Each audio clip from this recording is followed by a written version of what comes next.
Mid cap small કેપમાં positive view રાખી રહ્યા છે. એકચ્યુઅલી આપણે સોચી રહ્યા કે દેટ પીરિયડ જે ઘટાડોનો પીરિયડ છે તે કમ રહેશે ને હવે અહીંયાથી રેલી શરૂ થવા જોઈએ. પણ તે માર્કેટ એઝ યુઝ્યુઅલ પોતાની ચાલ ચાલે, બધાને એક્સપોર્ટોને પ્રૂવ રોંગ કરી કાઢે. પણ તે આપણને એવું લાગે છે કે આજની તારીખમાં જે 3 મેજર કમ્પોનન્ટ્સ હોય બજારના, એક તો ડીઆઈઆઈ થઈ ગયા, તે ડોમેસ્ટિક ઇન્સ્ટિટ્યુશનલ ઇન્વેસ્ટર્સ થઈ ગયા, પછી એફઆઈ અને એચએનઆઈ રિટેલ, રાઈટ. આ 3 મેજર પોર્શનો છે.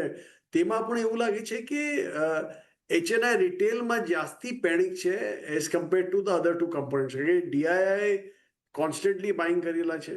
ઇનફેક્ટ યર ટુ ડેટ કે $65 બિલિયન બાઇંગ આસપાસ થઈ ગયેલી છે ડીઆઈની.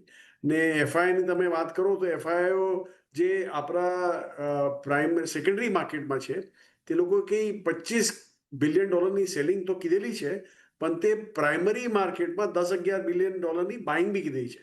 એટલે they are not massive sellers. એટલે એમ પેનિકમાં વેચવા લાગે તેવા નથી. આપણને એવું લાગે છે કે ફ્રોમ નેક્સ્ટ ક્વાર્ટર ઓનવર્ડ્સ એક રેલી તમને દેખાવાની શરૂ થાય કન્સિસ્ટન્ટલી, ને સ્ટ્રક્ચરલ રેલી થશે. It won't be a cyclical rally but a structural rally. કે આપણું જે મિક્સ છે હવે, પહેલે તો લાર્જ કેપ હેવી હતા, તે આપણે reduced that mix to mid and small. તે આપણે કન્ટિન્યુ કરેલા છે. અને જેમ જેમ આપણને કરેક્શન દેખાય છે બજારમાં, તેમ તેમ આપણે સ્લોલી પિકઅપ કરેલા છે આપણા હિસાબે.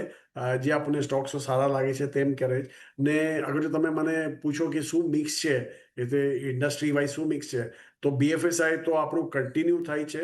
આઈ થિંક આગળ ચાલતા આ જ સેક્ટર છે જે આખી માર્કેટની રેલી લીડ કરશે ગોઈંગ ફોરવર્ડ. ને બીજું કન્ઝમ્પશન સ્પેસ, ત્યાં બી non FMCG consumption, non discretionary is what we are looking at. ત્યાં આપણને ખાસું એમ સારું લાગે છે. ને ઓબ્વિયસલી ન્યૂ એજ કંપની આપણી તો રેગ્યુલર જ છે, ત્યાં આપણે કન્ટિન્યુ કરેલા છે આપણું બાઇંગ એ સચ.